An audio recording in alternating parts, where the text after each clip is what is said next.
2024 లేదా 25లో డిగ్రీ లేదా బీటెక్ చదివారా? సాఫ్ట్‌వేర్ జాబ్ కోసం ఎదురు చూస్తున్నారా? అయితే కోడ్ జ్ఞాన్ 100 డేస్ కోర్సులో చేరండి. జాబ్ సాధించండి. నమస్కారం ప్రియా చౌదరి గారు. ఇష్టమా? ఇళ్లల్లో ఉండేటువంటి విషయమే. చిన్నప్పుడు అన్నదమ్ములు కానీ అన్న చెల్లెలు కానీ చాలా బాగుంటారండి. స్వార్థం కూడా ఉంటుంది వాళ్ళకి. చిన్నప్పుడు మా అన్నను ఏమనంటే నేను ఊరుకుంటానా అని గొడవకి వెళ్ళిపోతారు. తమ్ముడిని ఏదనంటే అన్న ఊరుక్కుంటూ వస్తాడు. పోనీ చెల్లిని ఏమనన్నా సరే అన్నయ్య వచ్చేస్తాడు. చెల్లి కూడా అన్న మీద ఒక్క మాట పడినవదు. మా అన్నను అంటావా అని. ఆడపిల్ల అయితే కొట్టడానికి వెళ్ళిపోతారు. మా అన్నను అంటావా అని. అంటే అంత ప్యూర్ బాండింగ్ లవ్ ఉంటుంది చిన్నప్పుడు. కానీ పెద్ద అయ్యే కొద్ది ఏంటంటే రాను రాను తగ్గిపోతుంది. అదే తల్లిదండ్రులు ఉన్నంత కాలం పిల్లలు ప్రేమగానే ఉంటారు. ఎప్పుడైతే తల్లిదండ్రుల కాలం చెల్లిపోయి వెళ్ళిపోతారో దాని తర్వాతే స్టార్ట్ అవుతుంది. పెద్దవాళ్ళల్లో కొంచెం పెద్ద అయ్యాక అహం కానీ స్వార్థంతో కానీ విడిపోతూ ఉంటారు కదా. అటువంటి వాళ్ళు వీడియో చూసిన తర్వాత ఒక్కసారైనా సరే అవును కదా, ఇది నిజం కదా, మేము కలిసి ఉంటే బాగుంటుంది అనే ఫీల్ అవ్వాలని దానికి ఏం చెప్తారు మీరు? మీరు ఫస్ట్ అన్నారు కదా, చిన్నప్పుడు చాలా బాగుంటారు, పెద్ద అయిన తర్వాతే భేదాభిప్రాయాలు వస్తూ ఉంటాయి అని చెప్పేసి. చిన్నప్పుడు ఉండేటటువంటి మనస్తత్వము ఎలాంటిది అని అంటే దేవుడికి దగ్గరగా ఉంటుంది. దేవుడి మనస్తత్వం ఎంతంటే వాళ్ళలో కల్మషం ఉండదు, కల్లాకపటం ఉండదు. అందరు బాగుండాలి, అంతా బాగుండాలి, మనది అనేటటువంటి ఆలోచనతో వాళ్ళు ముందుకెళ్తూ ఉంటారు. ఏజ్ పెరిగే కొద్దీ నాగరాజు గారు ఒక్కొక్కళ్ళకి స్వార్థం అనేది పెరుగుతూ ఉంటుంది. నాకే కావాలి, నేనే ఉండాలి, నేనే చేయాలి, ఇది నాదే అనేటటువంటి భావనలు కూడా వాళ్ళల్లో క్రమక్రమంగా వస్తాయి. కారణం ఏంటంటే వాళ్ళు సొసైటీలో, సమాజంలో ఉంటారు. సమాజంలో వివిధ రకాలైనటువంటి వ్యక్తుల మధ్య పెరుగుతారు. వివిధ రకాలైనటువంటి జీవన శైలిని వాళ్ళు చూస్తూ ఉంటారు.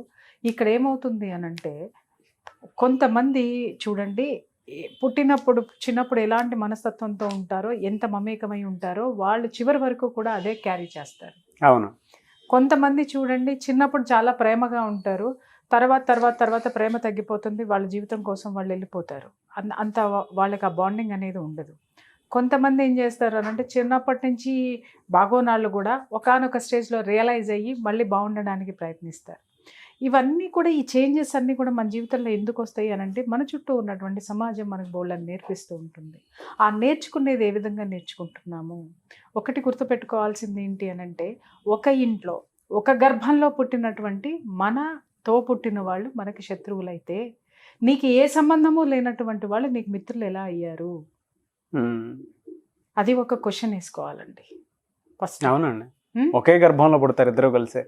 ఒక గర్భంలో పుట్టి ఒక ఇంట్లో తిని అదే తిండి తిని అదే తల్లిదండ్రుల పెంపకం రెండు ఒకేలా ఉంటాయి.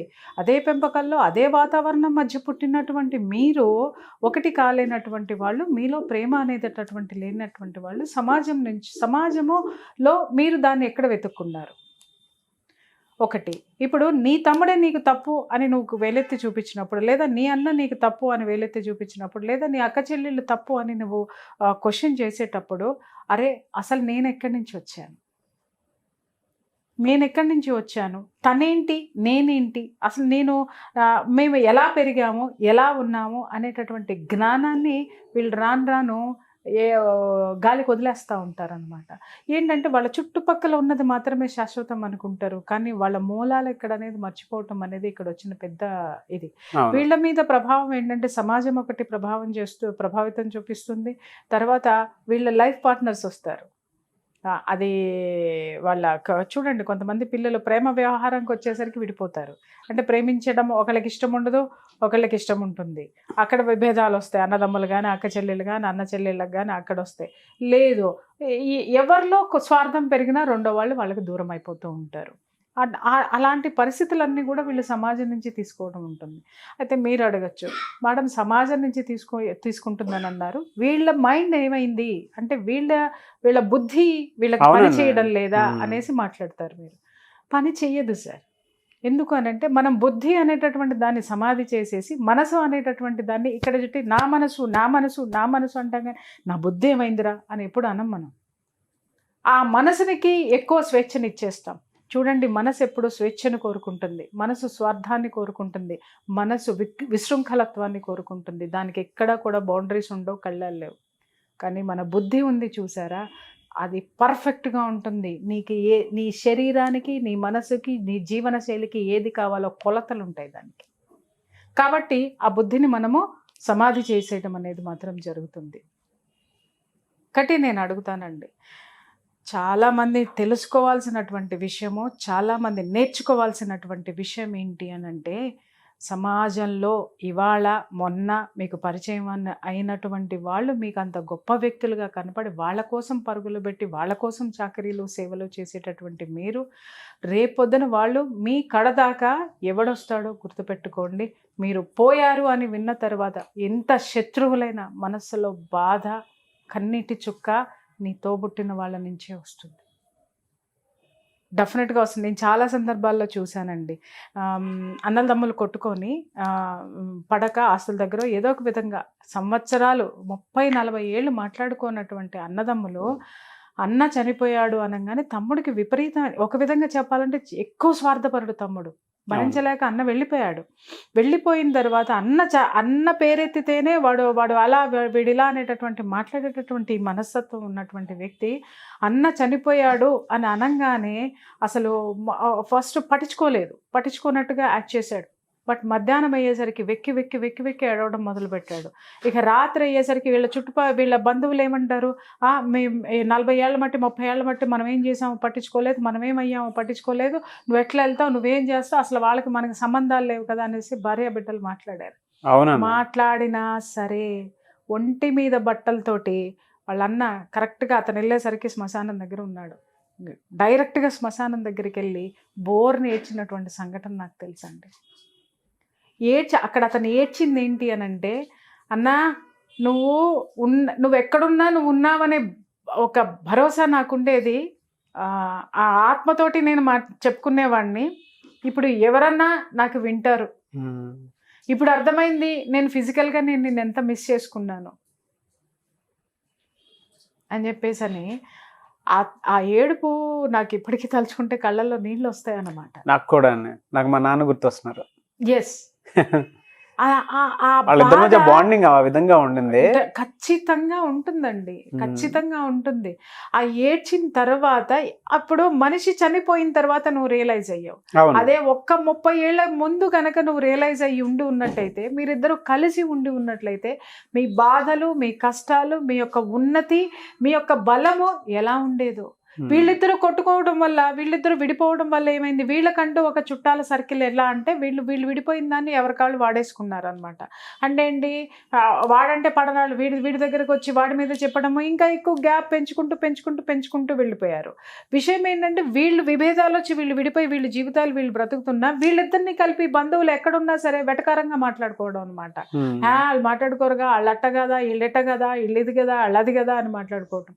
ఎప్పుడైనా సరే చూడండి నాగరాజు గారు, సంఘటితంగా ఉంటేనే, మనం కలిసి ఉంటేనే, ఐకమత్యంగా ఉంటేనే మన బలగం పెరుగుతుంది.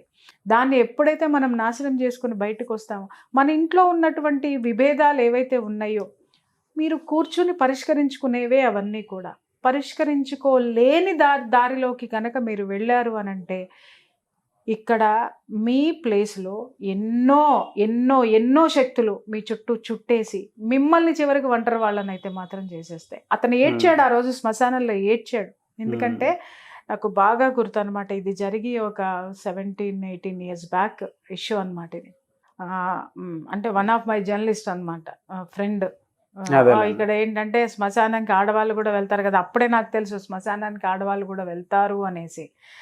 సో ఆయన మాకు సీనియరు, అందరం వెళ్ళాము, మిత్రులు అందరం కలిసి వెళ్ళిన తర్వాత అప్పుడు అతను వచ్చి ఏడ్చిన ఏడుపుకి ఆ తర్వాత ఏం జరిగింది అంటే వాళ్ళ కుటుంబ సభ్యులు చెప్పటం అనేది జరిగింది. ఇక్కడ ఆ సంఘటన, అతను మాట్లాడే మాటలు ఏంటి అనంటే, అన్నా ఎంతోమంది మనల్ని విడగొట్టడానికి వచ్చారన్నా, కానీ మనల్ని కలపడానికి మనం ఎందుకు ముందుకు రాలేదన్నాయి. మనం ఎందుకు ముందుకు రాలేదన్నాయి, నువ్వు ఒక హస్తం ఎందుకు ఇవ్వలేదన్నాయి, నేనెందుకు చేయలేదన్నాయి అని చెప్పేసి అని అతను ఆ 30 సంవత్సరాల ఉన్నటువంటి బాధ మొత్తం కూడా వెళ్ళగక్కి వెళ్ళగక్కి వెళ్ళగక్కి ఒక విధంగా ఆయన ఏమైపోతాడోనని చెప్పేసి అని అటు నుంచి అటు మేము హాస్పిటల్కి తీసుకెళ్ళడం అనేది జరిగిందనమాట. తర్వాత ఇంకా అతను ఆ సంఘటన తర్వాత వాళ్ళ వదినకి వాళ్ళ పిల్లలకి అతను సారీ చెప్పి కలిసి ఉందామని చెప్పేసి వాళ్ళ ఇంట్లో వ్యక్తులను కూడా సర్ది చెప్పి ఆయన ఏంటి, ఆయనకు కావాల్సింది ఏంటి. ఇప్పుడు చూడండి సార్, ఒంటరి వాళ్ళం అయిపోతాం మనం. కేవలము నువ్వు నీ పుట్టింటిని వదిలేసి నువ్వు నీ అత్తగారి మాటలు వింటున్నావు, వాళ్ళు కావాలి నీకు, అదే నీ స్థానం అని అనట్లేదు. కానీ నువ్వెక్కడి నుంచి వచ్చావనే మూలాల్ని నువ్వు ఎందుకు చెరిపేసుకుంటున్నావు? ఇక్కడ రెండోది కూడా ఇక్కడ 2 కారణాలు ఉంటాయి సార్. ఇక్కడ వీళ్ళిద్దరిలో స్వార్థపరులు ఉంటారు, భయంకరమైన స్వార్థపరులు ఉంటారు. వాళ్ళ పనులు వాళ్ళు చక్కబెట్టుకోవడం కోసం ఏం చేస్తారంటే రెండో వాళ్ళ మీద విపరీతమైనటువంటి నెగిటివిటీని ప్రచారం చేసేటటువంటి క్యారెక్టర్స్ కూడా కొన్ని ఉంటాయి. వాడు అట్లా చేశాడు, వీళ్ళ సింపతి గెయిన్ చేసుకుంటూ వీళ్ళ అవసరాలని ఇది చేసుకుంటూ వాడికేంటి బాగా సంపాదించుకుంటున్నాడు. అయ్యో నా పిల్లలకి ఫీజు కట్టడానికి కూడా లేదు, అయ్యో మా ఆవిడకి మొన్న హాస్పిటల్ తీసుకెళ్దామంటే డబ్బులు కూడా లేవు, మేమేంటి అని వాడి మీద వాడు ఎట్లా సంపాదిస్తున్నాడు అనడానికి వీళ్ళు ఒక 4 వేసి చెప్తారు. లేదు, వాడి క్యారెక్టర్ ఏంటి అనేది వీళ్ళు 4 వేసి చెప్తారు. ఎందుకు? వీళ్ళకి ఫీడింగ్ దొరకడం కోసం. సరే వీళ్ళు చేస్తారు, బాగుపడ. పాప వాడేం చేస్తాడు, వాళ్ళు ఈ చుట్టాలందరిలో వాడు వెధవైపోతాడు. వెధవైపోయి వాడిని ఎంత ఒంటరిని చేసేస్తారు అనంటే చివరికి వాడు చనిపోయిన తర్వాత వాడి ఒక శవయాత్ర కూడా ఒంటరిగానే జరుగుతుందండి. అవునండి.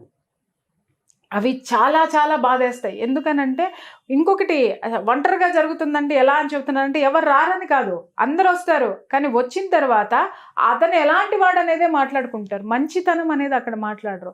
అట్లా చేసుకున్నాడు, తమ్ముడు ఉంటే పోయేది కదా, ఇప్పుడు చూడు ఎవరు లేకుండా చేసుకున్నాడు, అయ్యో అట్లా చేశాడు, ఇట్లా చేశాడు, అట్లా ఇది అదే అని చెప్పేసి అని ఈ చెప్పుడు మాటలు ఎవరైతే చెప్పి పెట్టి ఉంటారో ఆ చెప్పుడు మాటల్ని అల్లుకుంటూ ఉంటే సార్ ఆ ఆత్మ ఏడుస్తుంది సార్. అప్పుడు నేనిది అని చెప్పుకోవడానికి ఆ ఆత్మ మాట ఎవరికి వినపడదు.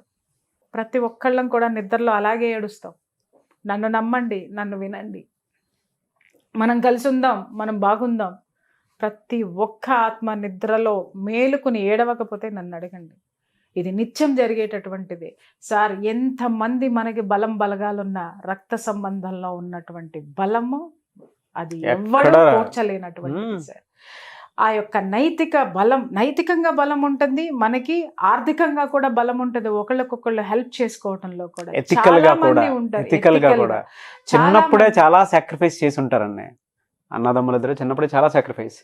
బయటోడు ఎవడన్నా వచ్చాడు అని అంటే వాడి మీదకి వెళ్ళిపోతారు తప్ప మా అన్నను అంటావా, మా తమ్ముడిని అంటావా అని ఎథికల్ గా కూడా అంత క్లారిటీ ఉంటుంది. ఇంకొకటి కూడా చెప్తాను సార్, ఇంకొక సంఘటన కూడా నాకు బాగా కలిసి వేసిన సంఘటన ఇంకొకటి ఏంటంటే, 2 అన్నదమ్ములు విడిపోయి దాదాపు అంటే వాళ్ళు పెళ్ళిళ్ళు అయిన తర్వాత భార్యల వల్ల విడిపోయారు.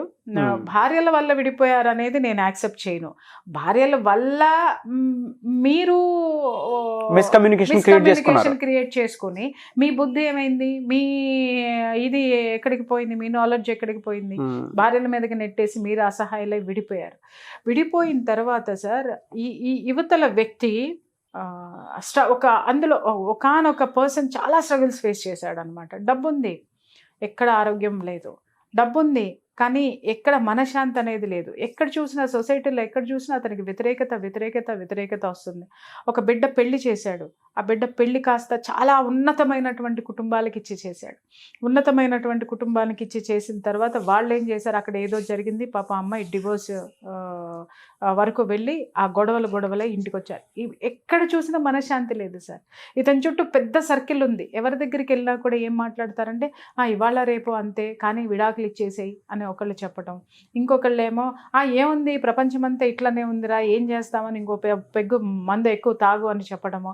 ఇవి దొరుకుతున్నాయి కానీ అతనికి ఎలాంటి మనసుకి ఎలాంటి ఇది దొరకపోతే ఒకసారి ఇట్లాగే నా ఆధ్యాత్మిక గురువు దగ్గరికి వచ్చేది ఆయన. ఇట్లా బాబా ఇట్లా నాకు అసలు ఎట్లానో నాకు మనశ్శాంతి లేదు, ప్రశాంతత లేదు, అన్నీ ఉన్నాయి కానీ నాకంటూ ఎవరు లేరు బాబా, భగవంతుడు తప్ప అని చెప్పేసానంటే ఆయన కొంచెంసేపు అలా కళ్ళు మూసుకొని తర్వాత ఒకటే మాట అన్నారు ఆయన, అసలు నీ బంధాన్ని ఎక్కడో వదిలేసి లేని బంధాల్ని నువ్వు లేవు అని ఎందుకు అనుకుంటున్నావు? ఆల్రెడీ నీ బంధాన్ని వెనక్కి తెచ్చుకో, అన్నీ నీ వెనక వస్తాయి. ఈ సమాజం అంతా నా బిడ్డని ఇలా అంటున్నారు, వాళ్ళని ఇలా అంటున్నారు, నా బిడ్డను చూస్తూ నేను బ్రతకలేకపోతున్నాను, నేను ఒంటరివాడిని అయిపోయాను, నా భార్య కూడా నన్నే నిందిస్తుంది, నాకెవ్వరు లేరు బాబా అని చెప్పేసి ఆయన ఏడవడం మొదలుపెట్టారు. ఆయన ఒకటే మాట అన్నారు, నీ బంధం అక్కడ రెడీగా సిద్ధంగా నీ కోసం ఉంది, పో అని అంటే, ఎవరు అని అంటే, నీ అన్న దగ్గరికి పో అని చెప్పేసి అన్న. బాబా నేను అది ఎప్పుడో 25 ఏళ్ల కిందట తెగిపోయినటువంటి బంధము, మళ్ళీ ఎట్లా వెళ్తాను, నేను వెళ్ళినా కూడా అసలు ఎవరు నన్ను యాక్సెప్ట్ చేయరు అని అంటే, ముందు నువ్వు వెళ్ళావా? వెళ్ళలేదు. వెళ్ళు, తిరస్కరణే వస్తుంది, అయినా సరే నీ ప్రయత్నం నువ్వు చెయ్యి, ఆ తర్వాత ఏం జరుగుతుందో చూడని చెప్పేసి అని పంపించారు. పంపించిన తర్వాత మళ్ళీ నాకు కొంచెం క్యూరియాసిటీలు ఎక్కువ కదా ఇలాంటి వాటిలో. కొంచెం ఆయన ఇంకొక విషయం ఏంటంటే, he is a police officer. So నాకు నా ప్రొఫెషన్ దృష్ట్యా కూడా నాకు వాళ్ళతోటి కొంచెం పరిచయం ఉంది. పరిచయం ఉన్న తర్వాత వాళ్ళ మిసెస్ వాళ్ళందరితోటి ఉందన్నమాట. వాళ్ళు కూడా వస్తారు అక్కడికి. ఆమెను అడిగాను అనమాట, మేడం అదేంటి, నేను మళ్ళీ కాల్ చేస్తాను మీకు, నాకు ఏం జరిగిందో చెప్పండి అని చెప్పేసాను. ఆవిడ నవ్వేశారు, ఏం జరుగుతుందమ్మా, ఏం జరగదు, వాళ్ళు రానివ్వరు, ఈయన ఊకే మా వాళ్ళు అనుకుంటున్నారు కానీ ఎందుకు రానివ్వరు, మా తోడుకోళ్ళు అట్లాగా, ఆవిడ ఇట్లాగా, ఈవిడ ఒక 10-15 లిస్టు చదివింది. 1 వీక్ తర్వాత వచ్చారు ఆయన. 1 వీక్ తర్వాత వచ్చి ఏం జరిగింది అని అడిగారు. బాబా వెళ్ళాను బాబా, కానీ చాలా గొడవ అయింది, నన్ను నానా మాటలని పంపించారు అని అంటే, ఎవరన్నారు అని అంటే, మా వదిన అంది, పిల్లలు అన్నారు.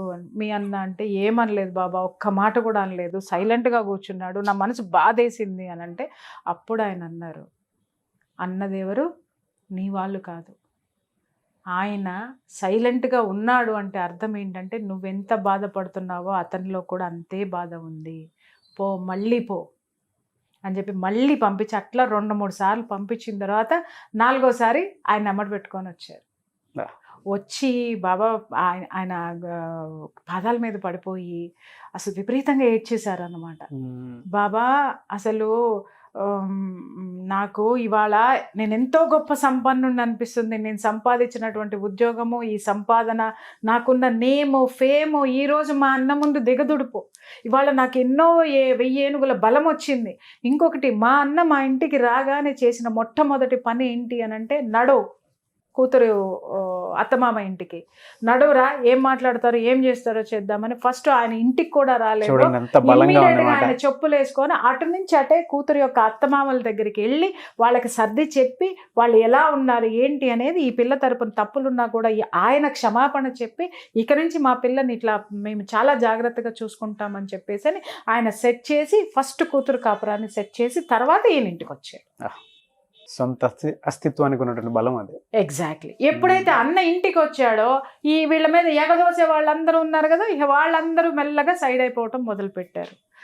అప్పుడు అతని మొహం చూడాలండి, ఎంత గ్రేస్ఫుల్గా ఉందో, ఎంత అతని యాటిట్యూడ్ ఎంత బలంగా ఉందో తెలుసా. నాది, నాకున్నారు చూడండి, నేను కూడా బలవంతుణ్ణి. మరి ఆయన పాకెట్లో గన్ ఉంది, ఆయన చేతిలో అధికారం ఉంది, మరి ఇన్ని ఉన్నా కూడా ఆయన ఒంటరితనం ఎక్కడ ఉన్నారు అని అంటే, కేవలము బంధం. ఏ బంధాన్ని అయితే, రక్త సంబంధాన్ని, ఏ బంధమైనా కానీ, నాగరాజ్ గారు రక్త సంబంధం తీసుకోండి, భార్యాభర్తల బంధం తీసుకోండి, తండ్రి బిడ్డల సంబంధం తీసుకోండి, ఏదైనా కానీ ఆ బంధాన్ని దయచేసి తుంచుకోవద్దు. తుంచుకొని వెళ్ళిపోయారు అనంటే, మీ అంత ఒంటరితనము, మీ అంత దురదృష్టవంతులు ప్రపంచంలో లేరు. ఎందుకంటే ఆ షెల్టర్, ఆ షీల్డ్, మిమ్మల్ని కవర్ చేసేటటువంటి ఆ షీల్డ్ని మీరు కోల్పోయారు అనంటే, మీరు అనుకోవచ్చు మేము చాలా గొప్పవాళ్ళం అని చెప్పేసి, కానీ ఆ షీల్డ్ ఏదో ఒక రోజు, అదే షీల్డ్ నిరంతరం మిమ్మల్ని కాపాడుతుందని మాత్రం గుర్తుపెట్టుకోండి. ఎస్, అదే ప్రొటెక్ట్ జోన్ అండి, అదే లేయర్. ఇందాక ఒక మాట అన్నారు మీరు, బాబా ఎప్పుడైతే నువ్వు అక్కడికి వెళ్ళు అని అంటే, 25 ఏళ్ల క్రితమే మేము విడిపోయాము, ఇలా జరిగింది, బంధం తెగిపోయింది అన్నప్పుడు ఒక్కసారి బాధేసింది. వీళ్ళిద్దరూ ఒకే కడుపులో నుంచి వచ్చారు, అది ఎలా తెగిపోతుంది? తగదు ఆ, సార్. చెప్తున్నాను అంటే అంటే జనరల్ గా మధ్యలో ఉన్న మామూలుగా తెగుతారు అతను లేదా? ఆ ఫీల్ ఉంది చూసారా, yes, yes. ఆ ఫీల్ ఉంది చూసారా, ఉమ్, మళ్ళీ కలిసినప్పుడు ఉమ్. ఆ ఇది క్రియేషన్ అంటే ఆ రిలేషన్ చూడండి ఎంత బలంగా ఉందో, Exactly. అప్పుడు ఎలా ఫీల్ అయ్యాడు. సార్ ఇప్పుడు బిడ్డ ఊళ్ళో ఉన్న బిడ్డ కనపడకపోతే తల్లి ఎట్లా తటపటాయిస్తుందో మన సోల్ కూడా బంధం తెగిపోతే అంతే తటపటాయిస్తుంది అవునండి. సార్, అంతే ఎతుకుతుంది సార్. అగైన్ మన ఫేస్ లో ఎందుకు గ్లో వస్తుంది, మనం ఎందుకు అంత బలం పుంజుకుని ఎందుకు ఉంటామంటే మన సోల్ దానికి కనెక్ట్ అయినటువంటి ఆ సోల్ ఏదైతే ఉందో దాన్ని తీసుకొచ్చి పెట్టిన తర్వాత అది స్థిమితంగా, అది చాలా పీస్ఫుల్గా ఉంటుంది. కాబట్టి నువ్వు స్ట్రెంగ్తన్ అవుతావు. అది మర్చిపోవద్దు ఎప్పుడు కూడా మనం దాంతో తెగిపోయింది, దీంతో తెగిపోయింది, వీడేంటో వాడేంటో. దయచేసి అమ్మా నేను చెప్తున్నాను కదా, ఇవాళ కుటుంబాలు విడిపోతున్నాయి. ఎవరికి వాళ్ళు ఒకే ఇంట్లో విడివిడి కాపురాలు విడివిడి గదుల్లో జరుగుతున్నాయి. వాళ్ళ ఉన్నటువంటి ఈ నెగటివ్ ప్రపంచంలో మనకి కూడా మంచిది కాదు. ఇవాళ నేను చెప్తున్నాను నాగరాజు గారు, మనుషులు ఎందుకు విపరీతంగా తయారవుతున్నారనంటే కుటుంబంలో ఐకమత్యం లేకపోవడం, మనుషుల మధ్య బంధుత్వాలు లేకపోవడం. ఏమనుకుంటున్నారు అనంటే నాకు డబ్బు ఉంది అనంటే నేను ఏదైనా ఒక మంచి చీర నేను సెలెక్ట్ చేసుకున్నానంటే ఖరీదైన చీర నేనే కట్టుకోవాలి, ఎదుటి వాళ్ళు కట్టుకుంటే నాకు నచ్చదు. అరే ఈ శరీరమే ఏదో ఒక రోజు మనం వదిలేసి వెళ్ళిపోవాలి. చీర విషయంలో నువ్వు ఈర్ష్యని, అసూయని, ద్వేషాన్ని, నా బిడ్డ మాత్రమే అమెరికా పోవాలి ఇంకెవరు పోవటానికి వీల్లేదు అని నువ్వు మాట్లాడుకున్నావు అనంటే నీ బిడ్డను అక్కడ కాపాడటానికి 10 మందిని ఇక్కడి నుంచి నువ్వు పంపించు, నీ బిడ్డకి ప్రొటెక్షన్ ఉంటుంది. అంతే కదా. నువ్వు అక్కడికి వెళ్ళి ఇట్లా ఏ విధంగా నేనే అనుకుంటే పక్కింటోడి పిల్ల డాక్టర్ అయింది అని అంటే నీకు ఇక్కడ ఎక్కడ లేని ఈర్ష్య, ద్వేష, అసూయ వచ్చేస్తాయి.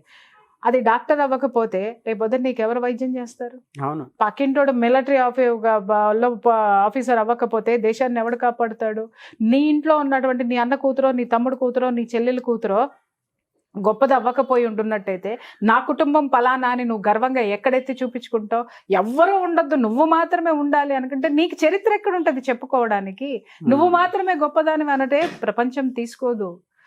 నీ యొక్క కుటుంబం ఎంత గొప్పది, సమాజం ఎంత గొప్ప, సమాజంలో నీ కుటుంబానికి ఉన్నటువంటి ప్రయారిటీ ఏంటి, ప్రతి ఒక్క కుటుంబం తెలుసుకొని తీరండి. ఇది దయచేసి ఇప్పటికైనా సరే నేను చెప్తున్నాను కదా, ఎవరైనా సరే ఇలాంటి అభిప్రాయ భేదాలతో ఉన్న వాళ్ళు, మీకు అభిప్రాయాలు ఉంటే అభిప్రాయ భేదాలు ఎప్పుడు తొలగించుకుందాం అనే అవకాశం కోసం చూడండి తప్ప ఇటుపక్క అటుపక్క ఈ ముళ్ళు వేసేటటువంటి వాళ్ళు, రాళ్ళు వేసేటటువంటి వాళ్ళు, ఈ దుర్మార్గమైనటువంటి ఆలోచనలు ఉన్న వాళ్ళు ఎవరైతే ఉన్నారో ముందు ఫస్ట్ వాళ్ళని తీసి పక్కన పెట్టండి. అంటిల్ అన్లెస్ మీరు జీవితాంతం మనశ్శాంతి లేకుండా గడిపేస్తారు. డెఫినెట్గా అండి. బట్ నా కోరిక ఇప్పుడు మహాభారతంలో మహాభారత కథే సార్ మనకి కుటుంబం అంటే ఎంత గొప్పది అనడానికి. మహాభారతంలో ధర్మరాజు ఒక మాట చెప్తాడు, ఏమని అనంటే మేము పాండవులు 5, కౌరవులు 100 మంది, మేము 5, వాళ్ళు 100 మంది, కానీ మేము కొట్టుకుంటాం, కానీ మా మీదకి ఎవడైనా వస్తే మేము 105 అని చెప్తాడు. 105 అని చెప్తాడు. అలా ఉండండి, మీరు కొట్టుకున్నా మీ మీదకి ఎవడైనా వస్తే మీరు కలిసిపోయి ఒక కుటుంబం అనేటటువంటిది ఆ బంధాన్ని, బంధుత్వాన్ని, మీ ప్రొటెక్షన్ని మీరు ఎగ్జిబిట్ చేయండి తప్ప ఎవడో కోసం ఎవడో ఏదో అన్నాడని నీ కుటుంబాన్ని నువ్వు రోడ్డు పాలు చేసుకుని అవమానం పాలు చేసుకుంటే అది ఎంతవరకు కరెక్ట్? నువ్వు నీ చిన్నతనం నుంచి నీ అక్కతోటో, నీ చెల్లితోటో, నీ అన్నతోటో, నీ తమ్ముడితోటో నువ్వు ఉన్నప్పుడు వాళ్ళ మనస్తత్వం ఏంటో నీకు తెలీదా? రైట్, వాళ్ళు నీకంటే ఒక దూకుడుగా ఎక్కువ ఉన్నారు, లేకపోతే వాడికి ఒక స్వార్థమైనటువంటి మనస్తత్వం ఉంది. ఎలా కరెక్ట్ పెట్టుకుంటూ రావాలా అనేది ఆలోచించడం మొదలు పెట్టండి తప్ప వాడంతే వాడంతే వాడంతే వాడంతే అనుకుంటా ఉంటే నువ్వింతే. నీ తమ్ముడు గురించి నువ్వు చెత్త మాట్లాడావనంటే నువ్వు కాదా సమాజంలో ఇదయ్యేది? అవును. ఎవరు? నిన్ను నువ్వు బలహీనపరుచుకుంటున్నావు. ఇంకా చెప్పాలంటే ఇందాక నేను చెప్పిన కేసులో, పోలీస్ ఆఫీసర్ కేసులో, ఈయన పోలీస్ ఆఫీసరు, ఆయన వ్యవసాయం చేస్తాడండి. ఆయన వ్యవసాయం చేస్తాడు. చూడండి ఆ ఒక కలయిక, ఆయన ఆ సమర్థతని చక్కగా తీసుకెళ్ళి ఆ పిల్ల కుటుంబంలో పెద్దరికం వహించి ఆ కుటుంబాన్ని నిలబెట్టాడు. ఇంకొకటి కూడా ఏంటంటే అప్పటి వరకు కూడా వీళ్ళ కుటుంబం అంటే నిజంగా వీళ్ళు ఎన్నిసార్లు ఆ పిల్లని కలపడానికి తీసుకెళ్ళా, నువ్వు మీ అన్నతో సఖ్యతగా ఉన్నావా, నువ్వు మమ్మల్ని మాట్లాడుతున్నావు, నువ్వు నీ కుటుంబంతో సఖ్యతగా ఉన్నావా, మమ్మల్ని మాట్లాడుతున్నావు, నీ భార్య నీ కుటుంబాన్ని విడదీసి వచ్చింది కదా, నీ కూతురు కూడా అదే చేస్తుంది కదా, ఇలాంటివన్నీ మాట్లాడేవాళ్ళు అమ్మాయిని. ఎప్పుడైతే ఆ పెద్ద ఆయన వచ్చి ఇక్కడ కూర్చున్నాడో ఒక్కళ్ళ నోరు కూడా తగలలేదు సార్. అన్ని లాభాలు ఉంటాయి, అన్ని మనశ్శాంతి ఇచ్చేటటువంటి అంశాలు ఉంటాయి సార్ దాంట్లో. ఫస్ట్ కుటుంబం అండి, తర్వాత దునియా. అంతే. సుమన్ టీవీలో మీ పర్సనల్ అండ్ బిజినెస్ ప్రమోషన్స్ కోసం కింది నెంబర్కి కాంటాక్ట్ చేయండి.